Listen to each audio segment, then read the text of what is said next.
Hello good morning. അപ്പോൾ ഇന്ന് എൻ്റെ അച്ഛൻ്റെ അമ്മയുടെ വെഡ്ഡിങ് ആനിവേഴ്സറി ആയതുകൊണ്ട് തന്നെ രാവിലെ എഴുന്നേറ്റ് ഒരമ്പലത്തിലൊക്കെ പറഞ്ഞു വിട്ടിട്ട് ഞാനാണിന്ന് കുക്കിങ്. അപ്പോൾ രാവിലെ തന്നെ ചപ്പാത്തിയും മുട്ടക്കറിയും ഉണ്ടാക്കാമെന്ന് ഞാൻ വെച്ചു. അങ്ങനെ ചപ്പാത്തിക്കെല്ലാം കുഴച്ച് ചപ്പാത്തി ഉണ്ടാക്കി.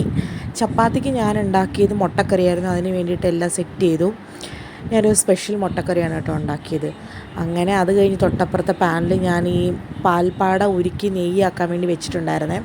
അതും കഴിഞ്ഞ് ഞാൻ എല്ലാവർക്കും കറി കൊടുത്തതിന് ശേഷം മിച്ചമുള്ള കറിയിൽ എനിക്ക് ഭയങ്കര ഇഷ്ടം ഈ പാത്രത്തിൽ ചപ്പാത്തികളൊക്കെ ഇട്ട് കഴിക്കാൻ.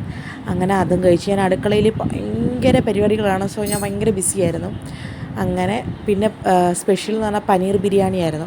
അപ്പോൾ പനീർ ബിരിയാണി എല്ലാം ഉണ്ടാക്കി. അപ്പോൾ ചേട്ടൻ പറഞ്ഞു ചേട്ടൻ ഫ്രണ്ട്സിന് കൊടുക്കണമെന്ന്. അങ്ങനെ കുറച്ച് ബിരിയാണി എടുത്ത് പാഴ്സൽ ചെയ്ത് എല്ലാ സെറ്റപ്പും ചെയ്ത് ചേട്ടനും പൊതിഞ്ഞ് കൊടുത്ത് വിട്ടു. അത് കഴിഞ്ഞ് നമുക്ക് കഴിക്കാനുള്ള ബിരിയാണിക്ക് വേണ്ടിയിട്ട് പപ്പടം വറുത്തു. അങ്ങനെ പപ്പടവും വറുത്ത് ബിരിയാണി നമ്മുടെ റീൽസ് എടുക്കാൻ വേണ്ടിയിട്ട് എടുത്ത വീഡിയോ ആണ്. അങ്ങനെ ബിരിയാണിയൊക്കെ സൂപ്പറായിട്ട് അടിച്ച് എനിക്ക് ഉറക്കമൊക്കെ വന്നു. പക്ഷേ ഞാൻ ഉറങ്ങിയില്ല. പിന്നെ വൈകിട്ടായപ്പോൾ കേക്ക് മേടിക്കാൻ വേണ്ടി ഞാൻ നേരെ കാരിത്താസിൽ പോയി കേക്ക് മേടിച്ചു. കേക്ക് മേടിച്ചിട്ടുള്ള പിന്നെയുള്ള വീഡിയോസൊക്കെ ഞാൻ എടുക്കാൻ മറന്നു പോയിട്ടോ. കേക്ക് ചോക്കോ ട്രഫിളാണ് മേടിച്ചത്. അപ്പോൾ ഇഷ്ടപ്പെട്ടെന്ന് വിചാരിക്കട്ടെ. Bye bye, see U.